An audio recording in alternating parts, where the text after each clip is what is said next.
Topic ہے وہ بہت انٹرسٹنگ ہے اور انشاءاللہ بہت زیادہ فائدے والا ہونے والا ہے، بیکاز عائشہ رضی اللہ عنہا کے بارے میں ہے، ام المومنین، ان کی سیرت میں اور ان کی لائف کے اندر تمام صحابیات کی جو خصوصیات ہیں وہ شامل ہو جاتی ہیں۔ ام المومنین حضرت عائشہ رضی اللہ عنہا جو نام و نسب ہے، اگر ہم اس میں دیکھیں تو عائشہ رضی اللہ عنہا کا نام جو ہے، ان کا نام عائشہ ہے، ہم سب کو پتہ ہے، اور جو ان کا لقب ہے وہ صدیقہ کے نام سے جانی جاتی تھی، جس طرح حضرت ابو بکر صدیق کے بارے میں ہے۔ اسی طرح ان کا ایک اور حمیر کے نام سے لقب تھا، حامیم یا را، ان کو یہ لقب دیے گئے تھے، اور ام عبداللہ ان کی کنیت تھی۔ although ان کی کوئی اولاد نہیں تھی، لیکن ان کی کنیت، کیونکہ عرب میں کنیت لازمی دی جاتی تھی، تو ان کے یعنی کسی رشتہ دار کی نسبت سے ان کی یہ کنیت بنی۔ اور چند روایت میں بھی یہ بھی آتا ہے کہ ان کا اب آئی ایم ناٹ شیور کہ وہ صحیح ہے نہیں، لیکن احادیث یعنی کتب میں آتا ہے ہسٹری کی کہ ان کی اولاد ہونی تھی لیکن ہوئی نہیں، یعنی وہ ہوئی نہیں، اس وجہ سے اس کا نام کے ذریعے ان کو عبداللہ کہا گیا، لیکن that is like not confirm, so ہم اس کو ایسے ہی لیں گے کہ ایسا ہو بھی سکتا ہے اور ہو سکتا ہے ایسا نہ ہو، ٹھیک ہے۔ اسی طرح سے حضرت ابو بکر صدیق رضی اللہ عنہ کی بیٹی تھی، یہ ہم سب کو پتہ ہے، ٹھیک ہے۔ ان کی ماں کا نام زینب تھا، ٹھیک ہے، اور ان کی ماں کو ام رمان کے نام سے جانا جاتا تھا، ام روم زینب، یعنی ان کی والدہ حضرت ابو بکر صدیق رضی اللہ عنہ کی وائف، ٹھیک ہے۔ اور ان کا قبیلہ جو تھا وہ غنم نام سے تھا۔ آگے ان کے بارے میں آتا ہے، حضرت عائشہ رضی اللہ عنہ جو ہیں، ان کی یعنی آپ صلی اللہ علیہ وسلم کو جب نبوت ملی اس کے 4 سال بعد ان کے شوال کے مہینے میں پیدا ہوئی۔ اب آپ ان کی ہسٹری کے اندر یہ چیک کریں گے کہ کس طرح سے رسول اللہ صلی اللہ علیہ وسلم جس وقت بعثت یعنی کہ ان کو مل گئی تھی نبوت، اس کے بعد ہی ان کا یہ پیدا ہوئی، اور اس کا مطلب کیا ہے کہ وہ آلریڈی حضرت ابوبکر صدیق بہت فرسٹ ٹائم سے ہی اسلام قبول کر چکے تھے، سابقون الاولون میں شامل تھے۔ تو ان کی بیٹی اسی وقت انہوں نے جس گھر میں آنکھ کھولی وہ آلریڈی مسلمان گھر تھا، تو یہ ایک بہت بڑی فضیلت ان کو حاصل تھی کہ انہوں نے کبھی جاہلیت کا دور دیکھا ہی نہیں، جیسے باقی ازواج مطہرات کے بارے میں آتا ہے کہ ان میں سے کوئی کسی بڑے خاندان میں ہوتی تھی کفار کے، کبھی کسی کرسچنس کے خاندان میں، اسی طرح سے مختلف کفار کے خاندانوں سے بھی تھی، بعد میں اسلام قبول کیا، لیکن انہوں نے بچپن سے ہی آنکھ ایسے گھر میں کھولی جو رسول اللہ صلی اللہ علیہ وسلم کے ساتھ رہنے والے تھے، حضرت ابوبکر صدیق کی بیٹی تھی، ٹھیک ہے۔ اور ان کے بارے میں کبھی یعنی انہوں نے کبھی شرک والا زمانہ نہیں دیکھا، یہ ان کی ایک خصوصیت ہے، ٹھیک ہے۔ اور خود حضرت عائشہ رضی اللہ عنہ فرماتی ہیں کہ جب میں نے اپنے والدین کو پہچانا تو ان کو مسلمان پایا، دونوں والدین کو، ٹھیک ہے۔ اور ان کو جو دودھ پلایا گیا وہ وائل کی بیوی تھی، یعنی جس کو ہم کہتے ہیں دائی، انہوں نے ان کو دودھ پلایا، اور پھر اس طرح سے ان کے رضائی بھائی بھی تھے جو ان سے اکثر ملتے تھے، اور چچا زاد بھی تھے، ٹھیک ہے، رضائی چچا بھی تھے، اور ان کے بھائی بھی اکثر ان سے بعد میں بھی ملنے آیا کرتے تھے۔ اور ان کے آگے آتے ہیں ان کے نکاح کے بارے میں کہ بیسیکلی دیکھتے ہیں ان کا نکاح کیسے ہوا، جہاں سے ریئل سٹوری اور سٹرگل سٹارٹ ہوتی ہے۔ اب حضرت عائشہ رضی اللہ، ایک اور ان کو جو شرف حاصل تھا وہ واحد یہی تھی صحابیہ جو کنواری تھی، اور کبھی ان کی کسی سے پہلے شادی نہیں ہوئی اور نہ کبھی ان کی ڈائیورس ہوئی۔ یہ سب کا کیا تھا کہ پہلے شوہر تھے، اور پھر ان سے کچھ کے مسلمان تھے، کچھ کے کفار تھے، ٹھیک ہے، اور پھر اس کے بعد آپ صلی اللہ علیہ وسلم سے شادی کی گئی، کچھ غلام بن کر دوبارہ آزاد کی گئی، لیکن یہ جیسے ہی بچپن میں تھی یہ کنواری تھی، ٹھیک ہے۔ لیکن پہلے ان کے بارے میں یہ آتا ہے کہ جبیر بن مطعم تھے جن کا ان سے، جیسے آپ کہتے ہیں نا کہ بات پکی ہو جاتی ہے یا ان سے شادی ہونی تھی، لیکن ہوا یہ کہ جس وقت اسلام قبول کر لیا حضرت ابوبکر نے تو آ، عرب میں یہ ہوتا تھا کہ جب آپ ایک جگہ پر بات کر چکے ہیں تو ختم نہیں کر سکتے۔ جب آپ صلی اللہ علیہ وسلم نے کے بارے میں یعنی ان کی وحی آئی اور اس طرح سے بات چلنا شروع ہوئی تو اس بندے نے خود ہی ختم کر دیا اپنا یہ رشتہ، کیونکہ اس نے کہا کہ ہمارے گھر میں اسلام آ جائے گا اور یہ اختلافات ہوں گے تو میں ان سے نہیں کرنا چاہتا شادی۔ جب یہ ختم ہوا تو رسول اللہ صلی اللہ علیہ وسلم سے ان کا نکاح ہوا اور 500 درہم مہر قرار پایا، اور 10 نبوی کا یہ واقعہ ہے جس وقت ان کا نکاح ہوا، اور اس وقت نکاح کے وقت ان کی عمر جو سب سے زیادہ آتا ہے وہ 6 برس تھی، یعنی صرف 6 سال کی تھی۔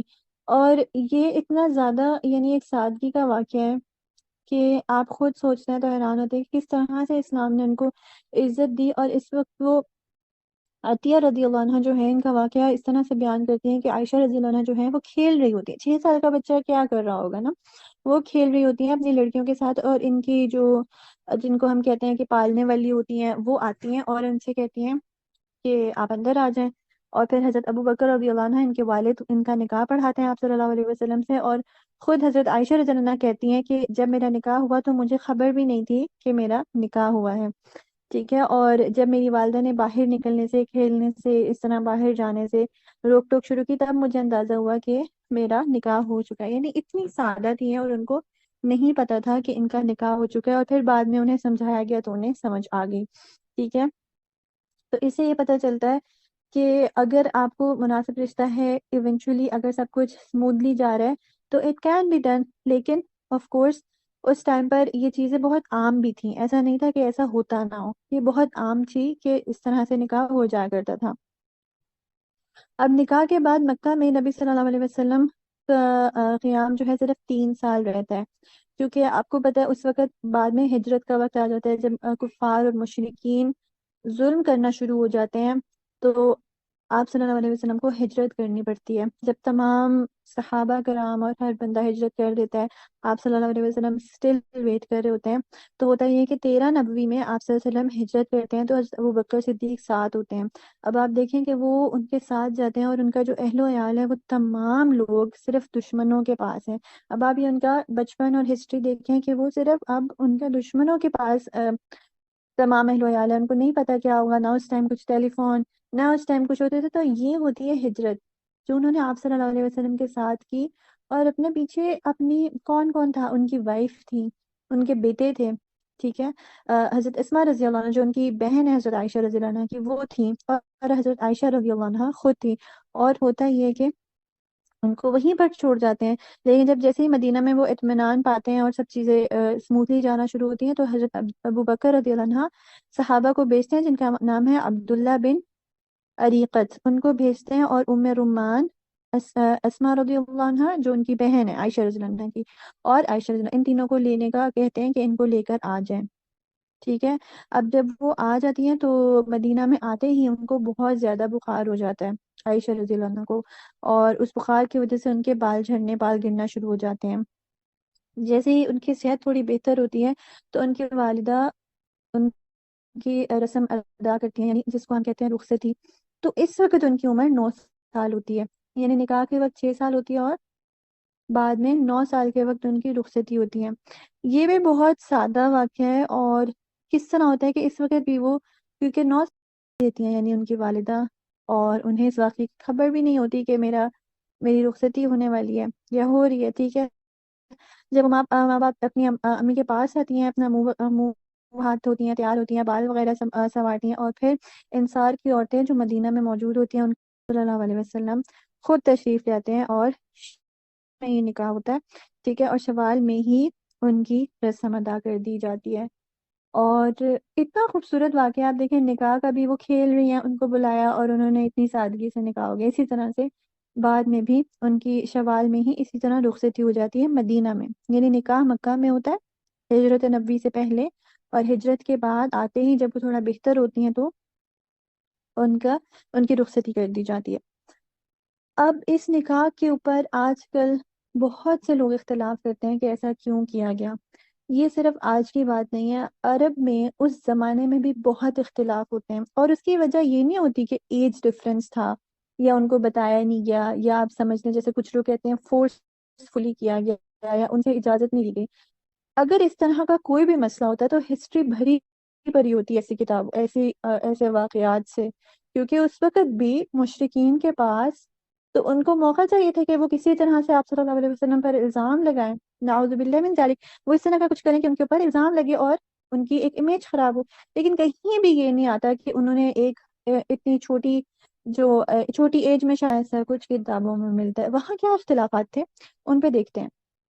تو سب سے پہلے تو جو لوگ یہ کہتے ہیں نا کہ دین کے اندر یہ چیزیں ہوتی ہیں، اس طرح سے کیا گیا، اور پھر نعوذ باللہ آپ صلی اللہ علیہ وسلم کے بارے میں جس طرح سے وہ کہتے ہیں، ان کی سب سے بڑی دلیل یہ ہے کہ مشرکین نے اس وقت ایسا کچھ نہیں کہا. کیونکہ اس وقت رواج ہی یہ تھا اور یہ ہونا عام بات تھی. تو اس وقت کیا اعتراض ہوتے ہیں. حضرت عرب میں جو ہے وہ منہ بولے بھائی، جیسے حضرت ابو بکر صدیق ان کے منہ بولے بھائی تھے، ان کی لڑکی سے شادی کرنا حرام سمجھا جاتا ہے. تو ایون جو خولہ رضی اللہ عنہا ہے نا، ان کے بھی خولہ رضی اللہ عنہا بیسیکلی رشتہ لے کر جاتی ہیں عائشہ رضی اللہ عنہا کے پاس، ان کی امی کے پاس، ام رمان کے پاس، کہ آپ ان سے رشتہ کر دیجئے. تو وہ ہیں خولہ رضی اللہ عنہا. جب وہ ابو بکر رضی اللہ عنہ سے نبی صلی اللہ علیہ وسلم کا ارادہ اظہار کرتی ہیں تو ہوتا یہ ہے کہ وہ خود حیرت سے پوچھتے ہیں کہ کیا یہ جائز ہے. یعنی اس وقت تو دین آہستہ آہستہ آ رہا ہوتا ہے. ایسا تھوڑی ہوتا ہے کہ ہم گوگل پہ کچھ بھی ٹائپ کریں تو اس کا جواب ہمیں مختلف فتاواز کی صورت میں آ جائے. ایسا نہیں ہوتا. آج ہمارے پاس جتنا دین ہے، جتنا علم ہے، اس وقت ان کے پاس اتنا نہیں ہوتا تھا، کیونکہ وہ آ رہا تھا آہستہ آہستہ انہیں اس طرح. تو وہ یہ پوچھتے ہیں. اور پھر اسی طرح ہمیں پتہ چلتا ہے کہ نبی صلی اللہ علیہ وسلم کہہ رہے ہیں انت اخ فی الاسلام، انت اخ فی الاسلام، یعنی آپ دین میں میرے بھائی ہیں، یعنی میرے اصلی بھائی نہیں ہیں، لہٰذا یہ نکاح ہو سکتا ہے. پہلی اس چیز کا ہمیں جواب ملتا ہے کہ منہ بولے بھائی سے کی بیٹی سے نکاح کیا جا سکتا ہے. دوسری چیز، اہل عرب میں شوال میں شادی کرنے کو منع کیا جاتا تھا. یہ بھی بہت بڑی چیز ہے جو آج بھی پائی جاتی ہے. اس وقت کیا ہوتا تھا کہ شوال میں طاعون آیا تھا ایک دفعہ، جو کہ بیماری ہے جس کی وجہ سے بہت سے لوگ، یعنی پھیلنے والی بیماری ہے، اور بہت شدید بیماری ہو جایا کرتی تھی لوگوں کو. تو ان دنوں میں لوگ شادی نہیں کرتے تھے. ہم دیکھیں آج کتنی دفعہ ایسا ہوتا ہے کہ سبحان اللہ، جب کوئی چیز بری ہو گئی، کالی بلی سامنے سے گزر جائے تو ایسے ہو جائے گا. اگر اور یہ سب کچھ ہمارے پاس انڈین کلچر سے آیا، ان کے ڈراموں سے آیا، ڈفرینٹ جگہوں سے آیا، مشرکین سے آیا کہ ایسا اس ٹائم ایسا نہیں کرنا، بلیک کلر نہیں پہننا، بلیک کلر پہنا تو کچھ برا ہو جائے گا. یا اگر آپ فار ایگزامپل، مثال کے طور پہ، آپ کی کسی گھر کے بہت قریبی کی وفات ہو جاتی ہے، آپ نے وہ کپڑے پہنے ہوتے ہیں، آپ اس کپڑوں کو دوبارہ پہنتے ہی نہیں ہیں، یہ سوچ کے کہ یہ بدقسمتی لے کے آتے ہیں. اسی طرح سے نہیں، تو یہ تمام چیزیں شرک کی طرف لے جاتی ہیں. اس کی وجہ یہ ہے کہ ہر چیز اچھا ہونا یا برا ہونا وہ اللہ سبحانہ و تعالیٰ نے لکھا ہوا ہے، اور وہ تبھی ہوگا جب اللہ سبحانہ و تعالیٰ کا حکم ہوگا، اس سے پہلے نہیں ہو سکتا. تو اسی لیے شوال میں نکاح ہوتا ہے، اور پھر عرب کے اندر یہ رسومات بھی ختم ہونا شروع ہوتی ہیں، یعنی شادی بھی، رخصتی بھی، اور نکاح بھی. تو یہ دو چیزوں کا اختلاف ہوتا ہے، وہی کلیئر ہو جاتا ہے. ایسا کچھ نہیں ہوتا جو آج کل کہا جاتا ہے اور اس پہ اختلاف آتا ہے.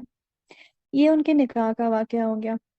اب عام حالات اگر ہم دیکھیں تو اپنے حصہ لے کر گئی تھی، لیکن جو حضرت عائشہ کے بارے میں آتا ہے رضی اللہ عنہا، کہ وہ غزوہ احد میں ہی شریک ہوئی، اس کے بارے میں پتہ چلتا ہے حدیث سے. صحیح بخاری میں حضرت انس رضی اللہ عنہ سے منقول ہے کہ وہ کہتے ہیں کہ عائشہ رضی اللہ عنہا اور ام سلیم کو دیکھا کہ مشک بھر بھر کے لاتی تھیں اور زخمیوں کو پانی پلاتی تھیں. یہاں سے ہمیں کیا پتہ چل رہا ہے کہ جب والنٹیئرلی کوئی کام کر سکتے ہوں تو انہوں نے کس طرح سے بڑھ چڑھ کے حصہ لیا، اور کس طرح سے انہوں نے زخمیوں کو پانی پلایا، اور مشق بھرتی تھیں اور پانی پلایا کرتی تھیں. یہ ہم نے ایک لیسن ہمیں ملتا ہے کہ کوئی تکلیف میں ہو یا کچھ بھی ہو رہا ہو تو اس کی فوراً مدد کرنی چاہیے، کسی طرح سے بھی، پانی پلا کے، ڈاکٹر کو بلا کے، کچھ بھی ہو سکتا ہے. تو وہاں اسٹل ہو کے کھڑے نہیں ہونا چاہیے، بلکہ اپنا پارٹ پلے کرنا چاہیے. وہ بھی چاہتی تو کہہ سکتی تھی کہ میں عورت ہوں، میں کس طرح سے کروں. یہ بہت سی چیزیں ہو سکتی ہیں، پر یہ چیز آپ کے ذہن میں ہونی چاہیے کہ والنٹیئر ورک کیا انہوں نے. ٹھیک ہے.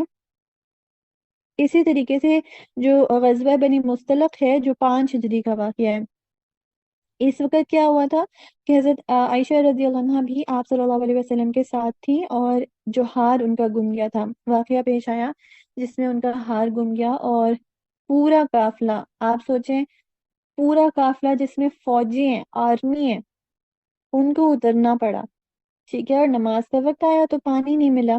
اب تمام صحابہ کرام جو ہیں وہ پریشان ہو گئے، اور سارا حضرت ابوبکر صدیق رضی اللہ عنہ، سارے لوگ جو ہیں عائشہ رضی اللہ عنہ کے بارے میں سوچنے لگے کہ ان کی وجہ سے دیر ہو رہی ہے، ان کا ہار نہیں مل رہا، اور ہار ضروری بھی تھا ملنا، یعنی اس کے بغیر نہیں جا سکتی تھی. تو ہوتا یہ ہے کہ اتنے میں ہی ان کی اس بات کی وجہ سے تیمم کی آیت نازل ہو جاتی ہے، اور جب یہ کیونکہ پانی نہیں مل رہا ہوتا، ڈیلے ہو رہی ہوتی ہے نماز، سب ویٹ کر رہے ہوتے ہیں، تو پھر تیمم کی آیت نازل ہوتی ہے اور اس اجازت سے تمام لوگ خوش ہو جاتے ہیں کہ اور پھر ایک صحابہ ہیں، وہ فرماتے ہیں، ان کا نام اسید ہے، اور وہ کہتے ہیں کہ اے آل ابو بکر، تم لوگوں کے لیے سرمایہ برکت ہو، یعنی تمہاری وجہ سے امت پر اتنی آسانیاں ہوئیں کہ صرف ایک ہار گمنے کی وجہ سے پوری امت کے لیے تیمم کی آیت نازل ہو گئی۔ اتنا درجہ اللہ سبحانہ و تعالیٰ نے ایک عورت کے لیے رکھا ہے کہ ان کے ایک عمل سے کس طرح اللہ سبحانہ و تعالیٰ نے آسانیاں پیدا کر دی۔ ٹھیک ہے، اس طرح 5 ہجری گزرتی ہے، پھر آگے چلتے ہیں ان کی لائف کے بارے میں، تو 9 ہجری ہوتی ہے۔ 9 ہجری میں 3 واقعات پیش آتے ہیں، ہم بہت ڈیٹیل میں نہیں پڑھیں گے، لیکن ایک تحریم ایلا اور تخیر کا واقعہ ہوتا ہے، اور یہ بیسیکلی ڈفرینٹ واقعات ہیں، ان کے بارے میں لیسنز سیکھنے ہیں ہم نے۔ ایلا میں بیسیکلی ہوتا ہے کہ یہ قرآن میں بھی ہے، آئی تھنک پارہ دوسرے پارے میں ہے، جس کے اندر آپ صلی اللہ علیہ وسلم کہتے ہیں کہ میں کبھی ازواج مطہرات سے نہیں ملوں گا، اور اسی طریقے سے پھر چیزیں وغیرہ واپس سالو ہوتی ہیں جب آیات نازل ہوتی ہیں کہ ایسا نہیں ہے کہ آپ کے اوپر وہ ہار کی وجہ سے تیمم کیسے کنیکٹڈ ہے۔ بیسیکلی ہوا یہ تھا کہ جس وقت وہ جنگ کے لیے جا رہے تھے، تو سب جب نکلنے لگے کہ یہاں سے نکلتے ہیں، تو عائشہ رضی اللہ عنہا کا ہار گم گیا، اور تمام فوجیوں کو اور تمام قافلے کو رکنا پڑا کہ ان کا ہار نہیں مل رہا، اور تمام لوگ اس چیز میں مصروف ہو گئے، اور عائشہ رضی اللہ عنہا رونے لگ گئیں کہ اب نہیں مل رہا، اور وہ ان کے پاس امانت تھی جس کو انہوں نے واپس کرنا تھا، جس کی وجہ سے وہ وہاں اس کو چھوڑ کے جا نہیں سکتی تھی۔ اب سارے صحابہ کے نام بھی آپ سوچیں کیا سچویشن ہوگی، ایک دوسرے کی طرف دیکھ رہے ہوں گے، کیا کر رہے ہوں گے کہ ہم نہیں نکل رہے کیونکہ ان کا ہار گم گیا۔ اور جب وہ یہ ساری چیزیں سوچ رہے ہوتے ہیں، اٹھتے میں ہی لوگ اس طرح کی چیزیں ذہن میں آ رہی ہوتی ہیں۔ آپ سوچیں آپ کسی گاڑی میں جا رہے ہیں اور کوئی بار بار واش روم کے لیے روک رہا ہو، اور آپ کا 15 گھنٹے کا سفر ہو، کتنا آپ کو غصہ آئے گا کہ یہ کیا ہو رہا ہے، اب آپ پہنچ نہیں پا رہے، یا کوئی بھی اس طرح سے لوگ اسی طرح سوچ رہے ہوتے ہیں۔ اور وہ ظاہر جنگ کا واقعہ تھا، غزوہ تھی، تو اسی واقعے کے دوران آیت تیمم نازل ہوتی ہے کہ آپ کو پانی نہیں مل رہا تو مٹی سے وضو کر لیں۔ تو پھر جب جو لوگ غصہ کر رہے ہوتے ہیں وہی خوش ہو جاتے ہیں کہ ان کی وجہ سے یہ آسانی ہو گئی مسلمانوں کے لیے، کیونکہ تب پانی اتنی آسانی سے اویلیبل نہیں ہوتا تھا۔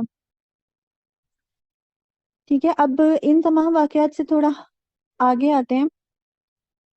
ایلا کے اندر میں نے آپ کو بتا دیا، انہوں نے آپ صلی اللہ علیہ وسلم نے عہد کیا تھا کہ میں 1 مہینے تک ازواج سے نہیں ملوں گا، پھر اسی طرح سے آیات نازل ہوئی اور چیزیں ختم ہو گئیں۔ ٹھیک ہے، آگے ہمارے پاس آتا ہے تخیر کا واقعہ۔ وہ کیا واقعہ تھا، آپ نے حدیثیں پڑھی ہوں گی، قرآن کی آیت پڑھی ہوگی کہ اے نبی کی بیویوں، تمہارے لیے جو چیز اگر تم آپ صلی اللہ علیہ وسلم کو چاہتی ہو تو ان کو سلیکٹ کرو، ورنہ اگر تمہیں دنیا محبوب ہے تو اس کے اندر یعنی پھر تمہارا اس آخرت میں کوئی حصہ نہیں ہے۔ اور تمام آپ امیجن کریں کہ تمام ازواج مطہرات سے سوال کیا جاتا ہے کہ آپ کا کیا فیصلہ ہے، کہ ویدر آپ کو مال و دولت چاہیے یا آپ کو آپ صلی اللہ علیہ وسلم کے ساتھ رہنا ہے۔ تو عائشہ رضی اللہ عنہا کہتی ہیں کہ میں سب کو چھوڑ دوں گی لیکن اللہ سبحانہ وتعالیٰ کے رسول کو لیتی ہوں، اور ہر چیز چھوڑ دیتی ہوں، اور پھر باقی ازواج بھی یہی جواب دیتی ہیں۔ اس کو کہتے ہیں واقعہ تخیر۔ ٹھیک ہے، یہ ان کے بارے میں ایک واقعہ ہمیں ملتا ہے۔ پھر اس کے بعد آتے ہیں واقعہ ان کے آہستہ آہستہ ٹائم گزرتا جاتا ہے، ان کا بہت کم ٹائم گزرتا ہے، جو ہمیں حدیث تو بہت زیادہ ملتی ہے، کیونکہ حضرت عائشہ رضی اللہ عنہ کے بارے میں ایک فیمس بات یہ کہ بہت زیادہ پارٹیسپینٹ تھی، یعنی ان کی اگر ہم سیرت پڑھیں نا تو بہت والنٹیئرلی اسٹرانگلی کسی چیز کو کنڈیم کرنا ہو، کوئی فتویٰ دینا ہو۔ ایک حدیث ہے نا، القوی المسلم، یعنی احب اللہ سبحانہ و تعالیٰ جو قوی مسلم ہے اس سے بہت زیادہ محبت کرتا ہے in comparison to someone who is ضعیف. And what does this hadith mean? It means that قوی in قول و فعل and قوی in جسد یعنی جسم۔ قول و فعل یعنی اگر کوئی چیز خراب یا غلط ہو رہی ہے تو وہ چپ نہیں رہتا بلکہ آگے سے بولتا ہے، اس کو روکتا ہے۔ کوئی اپنے مثال کے طور پہ ٹیچر سے اونچی آواز میں بات کر رہا ہے تو آپ چپ نہیں رہیں گے، آپ بولیں گے کہ یہ غلط ہے، why you are doing that، کوئی چیز غلط آپ کو نظر آ رہی ہے دیٹ از بینگ اسٹرانگ. تو ان کی پرسنالٹی اس طرح سے ہمیں ملتی ہے. یہ ہر چیز میں بہت پارٹیسپیشن کیا کرتی تھیں. ٹھیک ہے. اب آگے جب ان کا وفات کا واقعہ آتا ہے آپ صلی اللہ علیہ وسلم کی، بہت زیادہ ایموشنل بھی ہے اور سبحان اللہ بہت چیزیں سکھا دینے والا واقعہ ہے. ہوتا یہ ہے کہ حضرت عائشہ رضی اللہ عنہا کے حجرے میں ہوتے ہیں جب آپ صلی اللہ علیہ وسلم ربیع الاول 11 ہجری میں آپ صلی اللہ علیہ وسلم کی وفات ہوتی ہے، اور 13 دن جو ہے وہ شدید بیمار رہتے ہیں، جن میں سے 8 دن وہ عائشہ رضی اللہ عنہا کے حجرے میں رہتے ہیں. اور آپ صلی اللہ علیہ وسلم پوچھتے ہیں کہ مجھے، یعنی میں کل کس کے گھر رہوں گا؟